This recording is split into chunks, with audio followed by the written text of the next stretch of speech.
Mas o texto nosso hoje, irmãos, é o 19 e o 20, amém? Se quiserdes e me ouvirdes, comereis o melhor desta terra. Esse é o meu desejo, amém? Esse é o meu desejo como pastor. Se quiserdes e me ouvirdes, comereis o melhor desta terra. O verso 20: mas se recusardes e fordes rebeldes, sereis devorados à espada. Esse verso de número 20, irmãos, em um certo momento assim, para algumas pessoas ele pode parecer até um texto inconveniente, não é?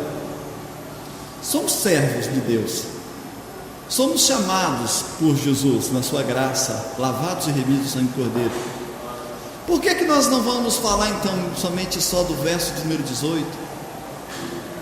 Que a palavra, se quiser me ouvir, comereis o melhor desta terra. Por que nós não vamos passar essa noite hoje falando só das melhores coisas dessa terra, do melhor desse mundo que Deus tem preparado para aqueles que confiam nele? Eu creio nisso de todo o meu coração. Eu creio de todo o meu coração, irmãos, que Deus ele tem o melhor para nós, amém? E não é melhor somente aquelas coisas que nós podemos chamar de metafísicas, né? Aquelas coisas que estão para além dessa realidade, deste mundo físico. Não, o melhor dessa terra, irmãos, realmente eu concordo que o melhor dessa terra inclui também uma casa, um carro, uma família, sabe? Coisa boa, irmãos, porque Deus ele manifestou essas coisas para os seus servos no Antigo Testamento, dentro da história da salvação, dentro da história do relacionamento de Deus com os homens. Nós vemos isso. O homem mais rico da terra, Salomão, não é? O homem mais inteligente, não é? Nós vemos Deus abençoando a Jó. Olha, irmãos, quantas bênçãos Deus derramou sobre Jó.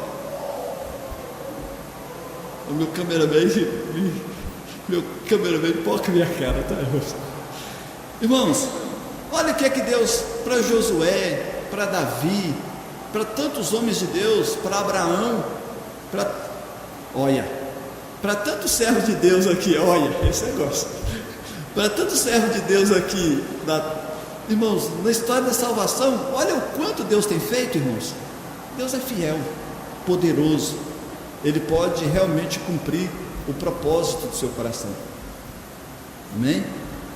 Agora, esse verso de número 20, olha, mas se recusardes e fordes rebeldes, sereis devorados à espada, porque a boca do Senhor o disse. Olha, que palavra tão dura, e que contrasta tão duramente, tão cruamente, com o que está dito no versículo anterior.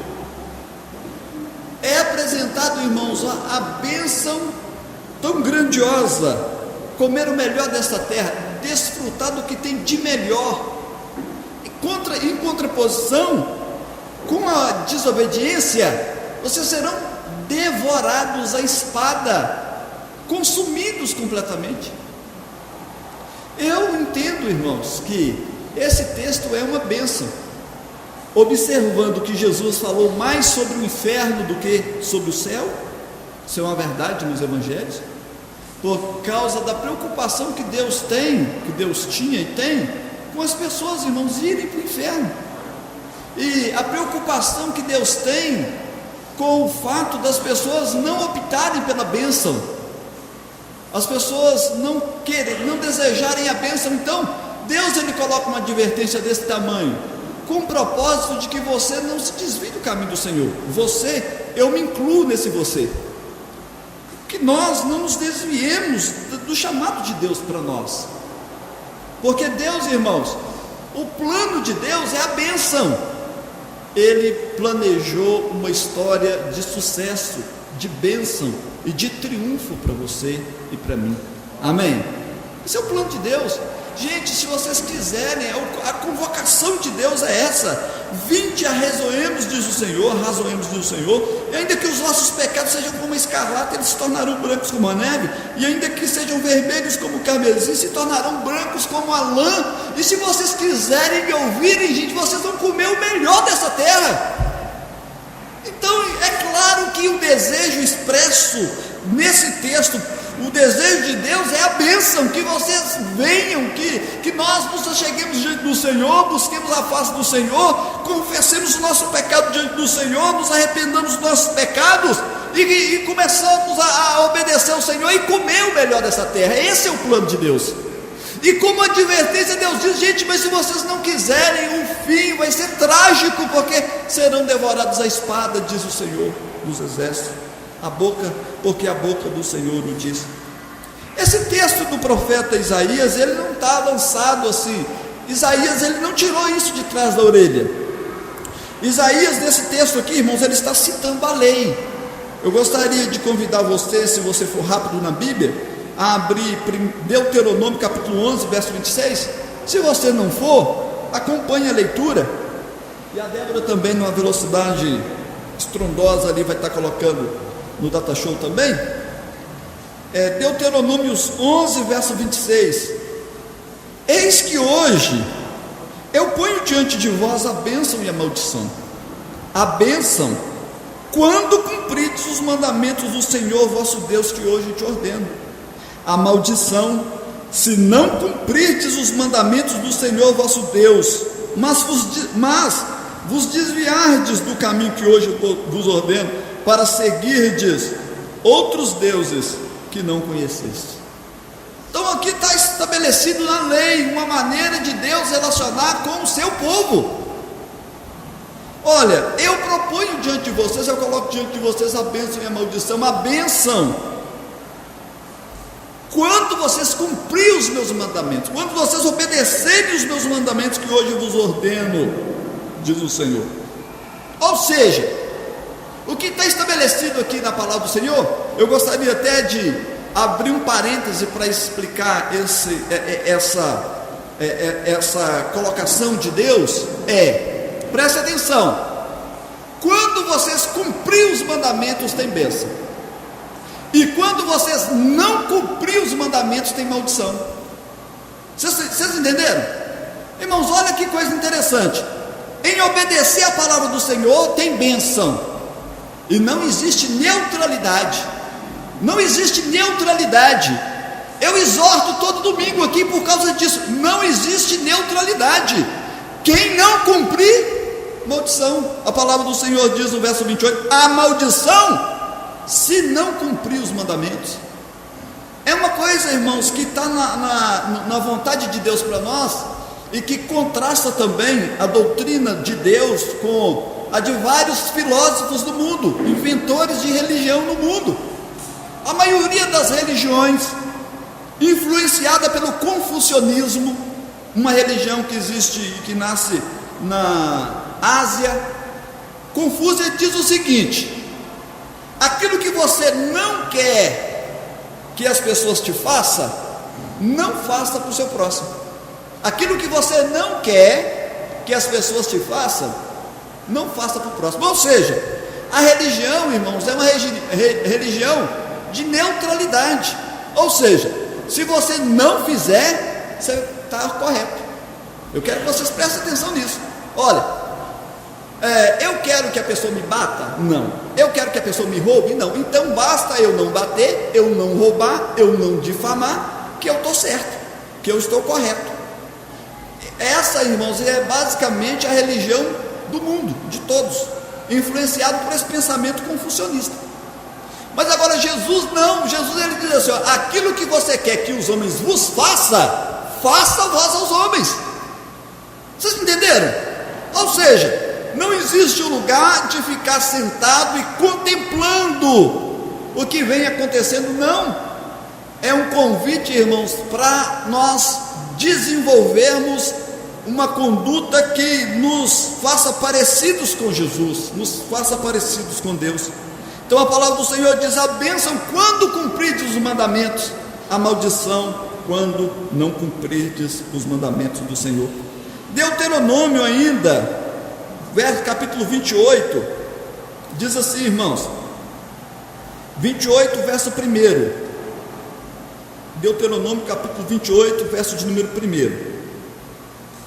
Eita glória! A palavra do Senhor: olha, se a atentamente ouvirdes a voz do Senhor teu Deus, tendo o cuidado de guardar todos os mandamentos que hoje eu te ordeno, o Senhor teu Deus te exaltará sobre todas as nações da terra. Se ouvires a voz do Senhor teu Deus, virão sobre ti e te alcançarão todas essas bênçãos. Se ouvirdes a voz do Senhor teu Deus, te seguirão, te alcançarão todas as bênçãos descritas nesse livro, que eu não vou ler agora, mas é coisa boa demais.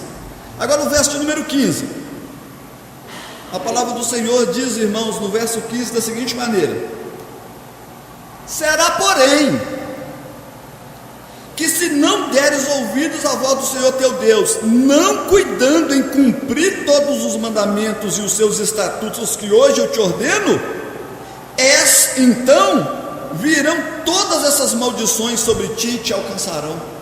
Então aí nós temos 68 versículos aí de maldições, tudo relacionado, irmãos, no obedecer aos mandamentos, em guardar os mandamentos.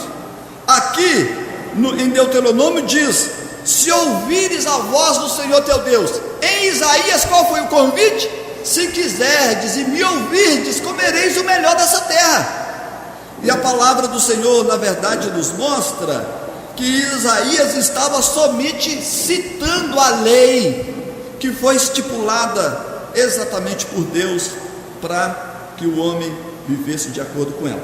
Deuteronômio capítulo 30, não precisa nem te colocar, a palavra do Senhor faz essa mesma proposta e cita esses mesmos textos, né? Que é uma recorrência dentro da palavra do Senhor. Então, irmãos, eu preguei basicamente sobre isso aqui na quinta-feira, onde Jesus disse que aquele que ouve minha palavra e pratica é comparado a um homem que edificou sua casa sobre a rocha. Esse é o plano de Deus. Então, em primeiro lugar, irmãos, nós vemos a obediência à palavra, ouvir a palavra, entender a palavra e obedecer a palavra na sua vida. E como consequência a bênção do Senhor vem em todas as áreas da vida do indivíduo. Amém? Agora, eu lendo um livro, irmãos, lá na minha casa, um livro antigo, eu descobri uma pesquisa feita por um instituto dos Estados Unidos a respeito de duas famílias, só para a gente ter uma ideia de como essas coisas se processam na nossa vida. Duas famílias americanas do século XIX, né? 1800 e alguma coisa. A Débora, uma história autêntica de duas famílias norte-americanas. Max Jukes, é assim que pronuncia, Denise? Na terra de cego, quem tem um olho, né, Denise? Sai, faz bonito. Esse cara era ateu e se casou com uma mulher incrédula.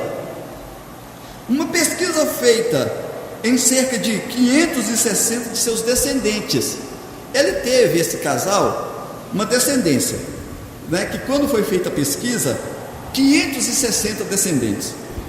Olha, eles não serviam a Deus, eles viveram a vida como desejavam. Tem uma proposta de Deus, irmãos, dentro da palavra do Senhor. E inclusive em Êxodo capítulo 20, verso de número 4, a palavra do Senhor diz que eu sou o Senhor zeloso, que visito a iniquidade dos pais nos filhos até a terceira e quarta geração, olha, daqueles que me aborrecem, e visito com bênção até a milésima geração daqueles que me agradam, aqueles que andam nos meus caminhos. Está no livro da lei, está nos 10 mandamentos isso, Êxodo capítulo 20.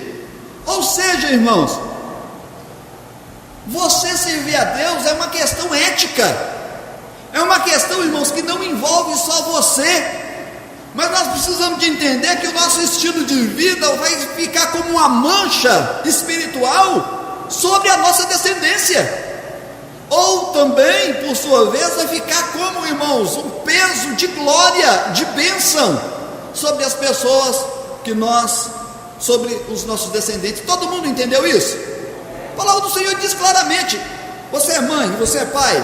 Se você não é, você vai ser ainda um dia. Não é mesmo, Débora e Juraci, né? Vão ser ainda um dia em nome de Jesus. Irmãos, a palavra do Senhor diz que quando nós fazemos essas coisas, Nós, irmãos, podemos legar para a nossa geração, para a nossa descendência, um legado de bênção de Deus.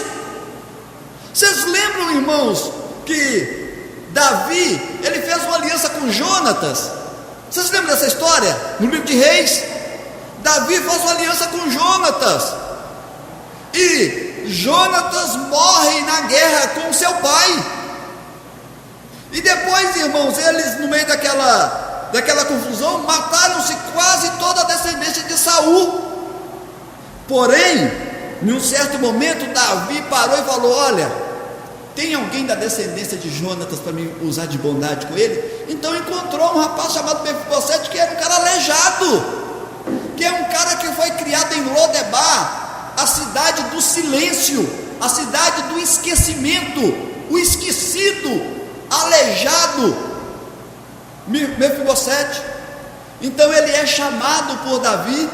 É claro que ele ficou pensando: agora Davi vai me matar, porque eu, teoricamente, sou da descendência do rei Saul, da linhagem do rei Saul, e herdeiro do trono. Mas na verdade não era esse o propósito de Davi. O propósito de Davi era cumprir uma promessa por causa de Jonatas.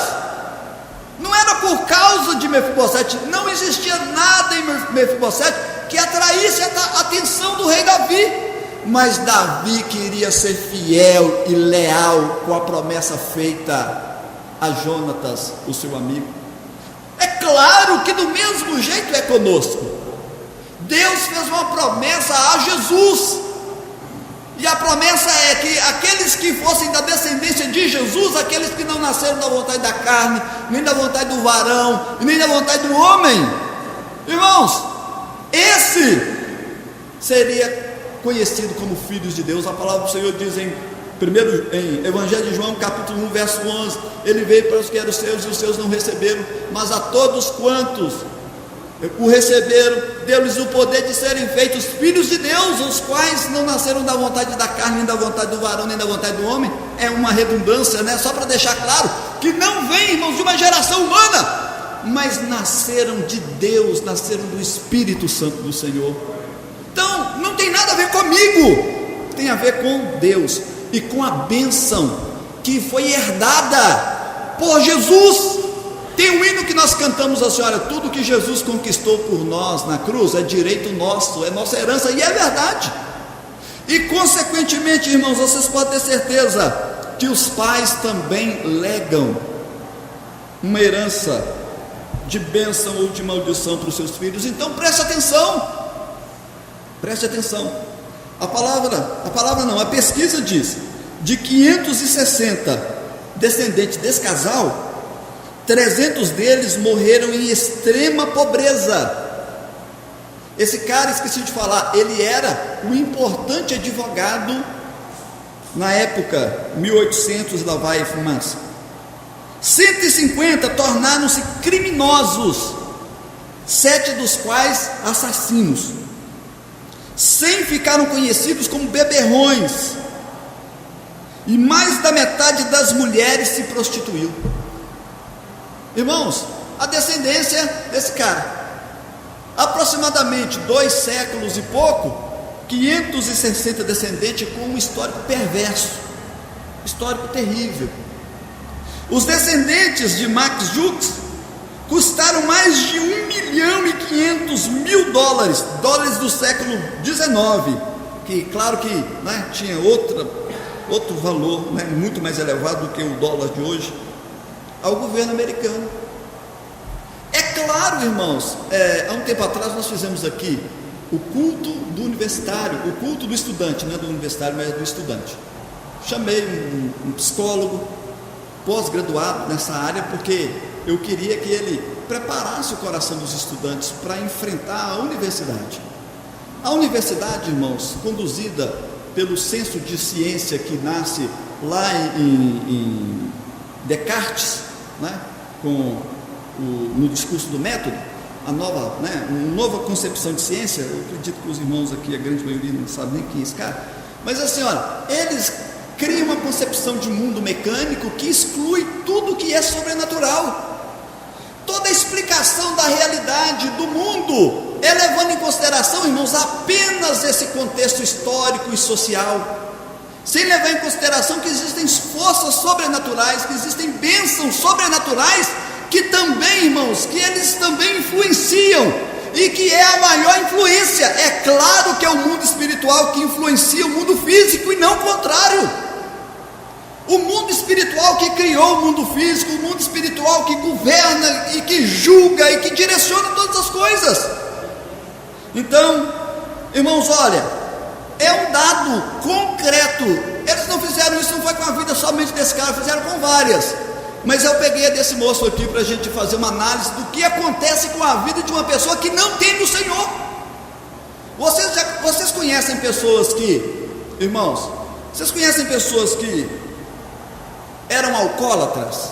O bisavô era alcoólatra, aí o filho foi alcoólatra, né? O avô foi alcoólatra, e depois o pai foi alcoólatra, e a pessoa também se transformou em um alcoólatra. Vocês conhecem a história, irmãos, de pessoas que tiveram filho solteiro, teve uma filha e ela também foi mãe solteira, e assim sucessivamente? Vocês conhecem coisa semelhante? Conhecem ou não?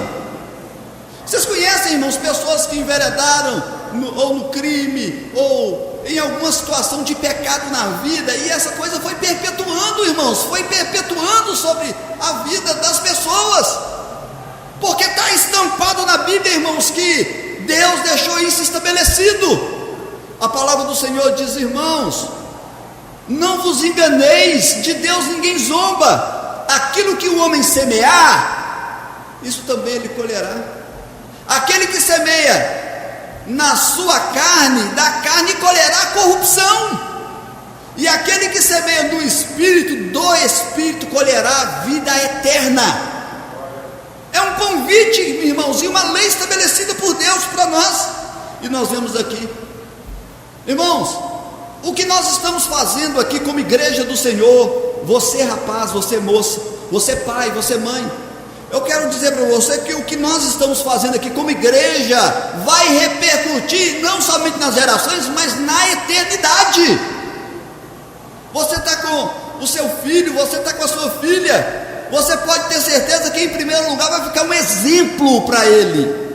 E em segundo lugar, irmãos, uma bagagem espiritual vai ser legada a ele, sim, porque a palavra do Senhor diz isso para nós muito claramente a respeito disso.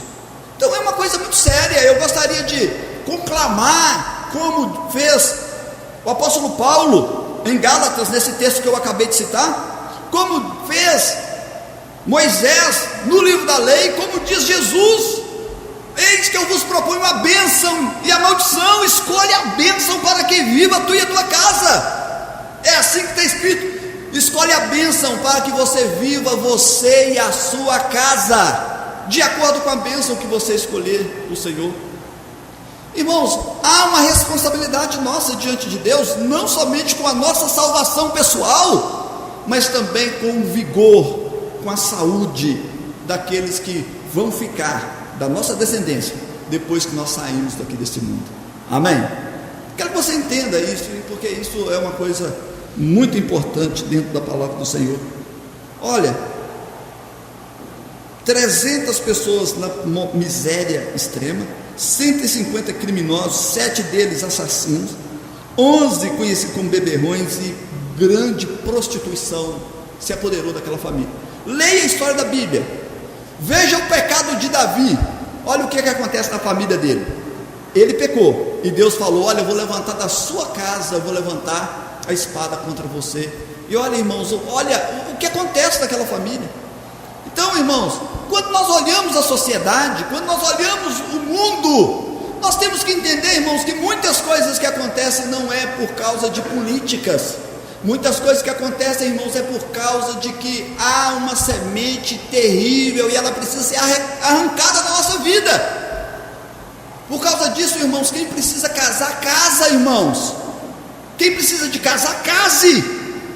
Quem precisa, irmãos, de tomar uma decisão na sua vida, tome a decisão na sua vida, conserte a sua vida, para arrancar toda a erva daninha que foi no passado lançada, para começar uma nova história limpa diante de Deus, de modo, irmãos, que a sua descendência possa ser conhecida por você Irmãos, pelos atos que você praticou e herdar essa herança de bênção, que começa claro no exemplo. Amém? Que começa claro no exemplo. A palavra do Senhor, a pesquisa, essa aqui não é a palavra do Senhor, é a pesquisa, fala a respeito de um rapaz chamado Jonathan Edwards, que foi contemporâneo de Marcus Jukes. Sendo um cristão consagrado, deu a Deus o primeiro lugar na sua vida e casou-se com uma mulher muito piedosa. Quem conhece Jonathan Edwards aí? Me mata de prazer, irmãos, me dá prazer aí agora. Fala quem é esse cara. Jonathan Edwards, irmãos, ele é o cara que escreveu Pecadores na Mão de um Deus Irado. É o discurso mais famoso da história, claro que tirando o Sermão do Monte de Jesus, mas tirando disso, Jonathan Edwards, ele foi um pastor batista, glória a Deus, aleluias, conhecido no seu tempo como um dos homens mais inteligentes dos Estados Unidos, um homem conhecido como um dos homens mais consagrados dos Estados Unidos na sua época. É um homem, irmãos, que ele foi convidado para ser reitor de uma das principais universidades que existia nos Estados Unidos na sua época, mas ele preferiu ser pastor de ovelhas. Amém? Ele preferiu pastorear um pequeno rebanho numa cidade dos Estados Unidos, irmãos, em uma vida entregue nas mãos do Senhor, nos moldes das pessoas do Novo Testamento. Um homem consagrado, um homem que não estava em busca da posição social e nem do dinheiro, irmãos, mas consagrou a sua vida ao Senhor. Um homem que deu o primeiro lugar na sua vida para Deus e não deixou que nada tomasse o lugar. Para começar a conversa, a sua descendência foi mais do dobro. Olha lá, 1394 dos seus descendentes foram igualmente investigados. Foi feito um levantamento a respeito da descendência desse cara. Olha, 295 receberam diplomas universitários. 295. Irmãos, diploma universitário hoje é relativamente fácil. Não é fácil, como diz o Daniel aqui. Entrar é fácil, sair com ele lá na frente com o canudo na mão é uma luta. Quem tem, glorifica o nome de Jesus, porque Deus deu graça. Imagina, irmãos, há 2 séculos atrás, imagina, essa realidade há 2 séculos atrás, há 1 século atrás, há 50 anos atrás, mas da descendência desse rapaz, de 1394 pessoas, 295 receberam diplomas universitários, sendo que 13 chegaram a presidência das universidades, e 65 foram professores universitários, 3 dos quais se tornaram senadores dos Estados Unidos. Olha, 3 deles se transformaram em senadores dos Estados Unidos, 3 governadores estaduais, governador, irmãos, de um estado americano. 3 deles foram ministros enviados a outros países, irmãos, com o propósito de abrir frentes missionárias, para organizar, irmãos, convenções, para fundar seminários, para estruturar a igreja do Senhor no mundo. Essa pesquisa diz que 30 deles foram juízes. 30 foram juízes. 100 pessoas da descendência desse Jonathan Edwards foi advogado. Um deles foi deão de uma importante faculdade de direito. Ele não só fez a faculdade, mas ele se transformou deão da faculdade de direito. 56 deles foram médicos, irmãos. 56 médicos, um dos quais alcançou o deonato de uma faculdade de medicina. Ele não foi somente médico. Desses 56 médicos, irmãos, um se transformou em deão da faculdade de medicina. Ô papai! 75 deles foram oficiais, alta patente na carreira militar. 100 deles, irmãos, se transformaram em pregadores famosos, autores destacados na história americana, autores de livros, irmãos, de comprovada relevância para o mundo cristão. 80 desenvolveram funções públicas, sendo que 3 foram prefeitos de grandes cidades. Um foi superintendente do Tesouro Nacional dos Estados Unidos, e um deles foi vice-presidente dos Estados Unidos. E nenhum deles veio a constituir nenhum problema para o governo americano. Vocês entenderam? Nenhum deles. Nunca. Eles não acharam nessa pesquisa nenhum problema dessa descendência com o governo dos Estados Unidos, enquanto a descendência do outro foi bem menos que a metade. Ele custou $1.250.000 daquela época para o governo americano. Bênção e maldição. A palavra do Senhor diz, irmãos, que aquilo que nós plantarmos, nós vamos colher. A promessa do Senhor é, irmãos, aquele que ouve a palavra do Senhor e aquele que cumpre a palavra do Senhor, vai viver em paz, ele e a sua casa. Eu vou visitar a bondade dos pais nos filhos até a 1000ª geração.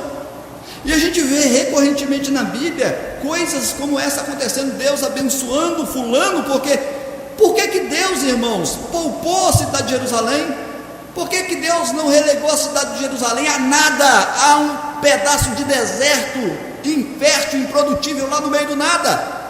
Porque ele fez uma promessa a Davi, irmãos. Olha, por causa da promessa a um ancestral daquele povo, aquela é a cidade de Deus. Deus escolheu em recompensa, em bênção a Davi, e que o seu descendente assentaria no trono perpetuamente. E quando Jesus entra em Jerusalém, ele é aclamado como rei, filho de Davi, irmãos, porque Deus, ele recompensa a descendência. Amém? Deus, ele recompensa você, ele recompensa você. Mas vocês lembram da história de Abraão? Deus fala: Abraão, eu vou te fazer assim com você, assim com você. Abraão falou assim: ah, Senhor, eu vou desfrutar o que dessa vida? Eu já estou velho, né? Eu já estou velho. A minha riqueza vai ficar para um servo meu, né? Para Eliezer, o Damasceno, porque eu não tenho descendência. Deus falou para ele: não, pastor, um descendente seu vai herdar tudo que é seu, toda a herança espiritual que há sobre você. O seu descendente vai herdar isso tudo perpetuamente. Se é possível contar as estrelas do céu, se é possível contar a areia da praia do mar, também vai ser possível contar a sua descendência e a bênção. E em você eu vou abençoar todas as famílias da terra. Em você, Abraão, eu vou abençoar todas as famílias da terra. Uma coisa interessante que eu li num livro, irmãos, complicadíssimo de ler, porque se o livro fosse em português, eu ia ter muita dificuldade de ler o livro, porque o cara é muito culto, ele é extremamente culto, e está escrito em inglês ainda, mas ele conta para nós, é um livro rabínico, que faz uma comparação da tradição rabínica com o Antigo Testamento, e eles pegam, é uma explicação da Bíblia, tipo um comentário, né? Como os rabinos interpretavam determinadas passagens da Bíblia. Então a palavra do Senhor, ele explicando a palavra do Senhor, em Êxodo capítulo 20, verso 1, diz assim: ó, foi-se um homem da casa de Levi e casou com uma descendente de Levi, os dois da mesma tribo, e a mulher concebeu e deu à luz um filho, e vendo que era formosa, escondeu por 3 meses. Por que escondeu por 3 meses? Escondeu por 3 meses porque havia um decreto de que todo filho do sexo masculino que nascesse era para ser morto, lançado, era para ser morto à espada. Amém? Então esse homem casa com essa mulher, dá à luz um filho, e ele esconde esse filho por 3 meses. Quem é esse menino? Moisés. Agora, o que os rabinos nos contam, a história rabínica nos conta é o seguinte, que essa expressão casou-se ou conheceu, não quer dizer que esse homem de Levi casou-se naquela época com uma mulher da descendência de Levi. Por que ele não casou naquela época? Porque eles eram casados. Eles eram casados. Por que a gente sabe que eles eram casados? Porque os irmãos de Moisés eram mais velhos do que ele. Abraão era mais velho que Moisés e Miriam era mais velho do que Moisés. Miriam, inclusive, saiu correndo atrás para pegar o menino para levar para a mãe. Então, como é que houve esse casamento? Na verdade, irmãos, quando o rei ele lançou um edito, um decreto dizendo que era para matar todas as crianças que nascessem do sexo masculino para exterminar a nação de Israel, as pessoas, irmãos, que eram casadas, eles se distanciaram das suas esposas, eles abriram mão do relacionamento homem e mulher, eles abriram mão do prazer no casamento para não ter um filho e esse filho ser morto. Irmãos, a vergonha que chegou até diante de Deus não foi pelo fato do povo estar trabalhando, mas é por causa dessa imposição tão cruel que foi imposta sobre o povo de Israel. Vocês estão entendendo isso? Então olha, irmãos, olha a dinâmica do pensamento do povo de Israel. Eles preferiam não ter relação sexual para não gerar um filho e esse filho correr risco de ser do sexo masculino e ele vinha morrer. O povo de Israel. A nossa cultura é o oposto. A nossa cultura é assim: olha, você deve fazer aborto, porque você deve aproveitar a sua liberdade, e se nessa liberdade você está aproveitando, se você vier conceber, você mata a criança. Irmãos, entenderam? A preocupação que o povo de Israel tinha com a sua descendência. As pessoas, irmãos, pagando um preço absurdo para proteger a descendência que ainda nem existia. E hoje nós vivemos um tempo, irmãos, que ninguém está ligando com nada. Não estou falando aqui, eu estou dizendo, irmãos, é assim, olha, a pessoa abre mão do filho para viver uma outra realidade. A pessoa não olha o filho, irmãos, que ele está criando que Deus entregou nas mãos dele. A pessoa é egoísta, ele está olhando tanto aquilo que vai satisfazer para ele, que ele não tem a capacidade de dar assistência devida, ou a educação devida, ou a assistência devida. Pelo contrário, as pessoas têm coragem de matar o filho que está dentro do ventre. Não é uma contraposição? Mas nunca sem atrair, irmãos, a maldição de Deus para a vida do indivíduo. Todo mundo que faz acaba trazendo. Eu conheço pessoas que fizeram isso e hoje são infelizes exatamente por causa de traumas que ficaram dessa experiência que foi muito ruim. Mas, irmãos, eu queria que você entendesse uma coisa: você pode ser servo do Senhor, você pode ter uma vida modesta, abençoada. Você pode desfrutar a sua vida de uma maneira abençoada nesse tempo, porque a palavra de Deus ela te protege, a palavra de Deus ela te abençoa. Agora, e você, irmãos, um dia Jesus vai te chamar, e Jesus vai te chamar, irmãos, e a sua descendência vai pegar no seu caixão e vai levar, irmãos, e vai sepultar, e vai chorar.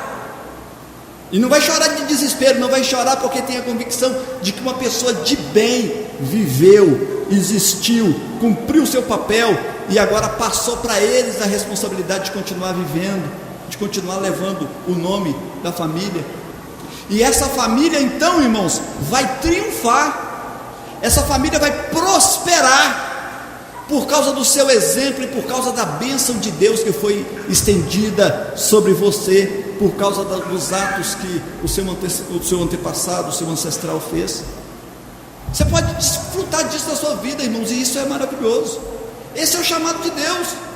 Qual é a maior herança que você pode dar para o seu filho, irmãos? Uma vida vivida em santidade diante de Deus, cumprindo, andando diante do Senhor. E é isso, irmãos, que eu quero para você.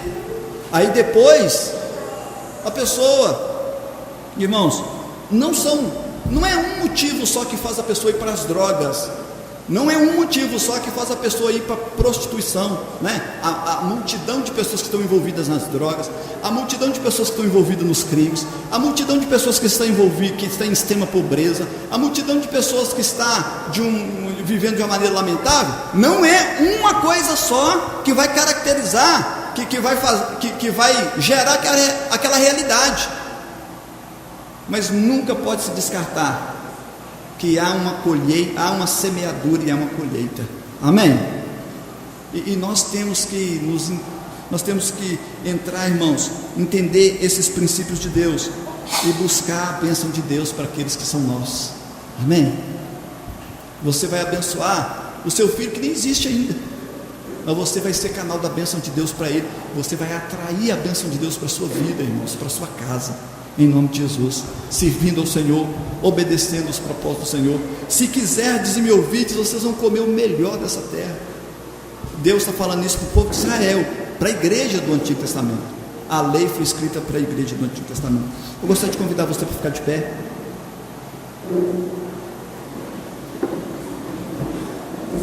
Irmãos, quantos entenderam essa palavra? Dá um glória a Deus aí. Irmãos, acerta. Todo dia eu te conclamo. Como disse Martin Luther King, I have a dream, eu tenho um sonho. Eu tenho um sonho, irmãos, de que a bênção de Deus venha sobre as nossas vidas, irmãos, sobre a nossa descendência, sobre o nosso casamento, sobre tudo que é nosso. E não vai ser por causa da sua inteligência, da sua beleza, da sua posição social. Vai ser por causa da obediência à palavra do Senhor. Não existe outra fórmula. Vamos orar ao Senhor nesse momento.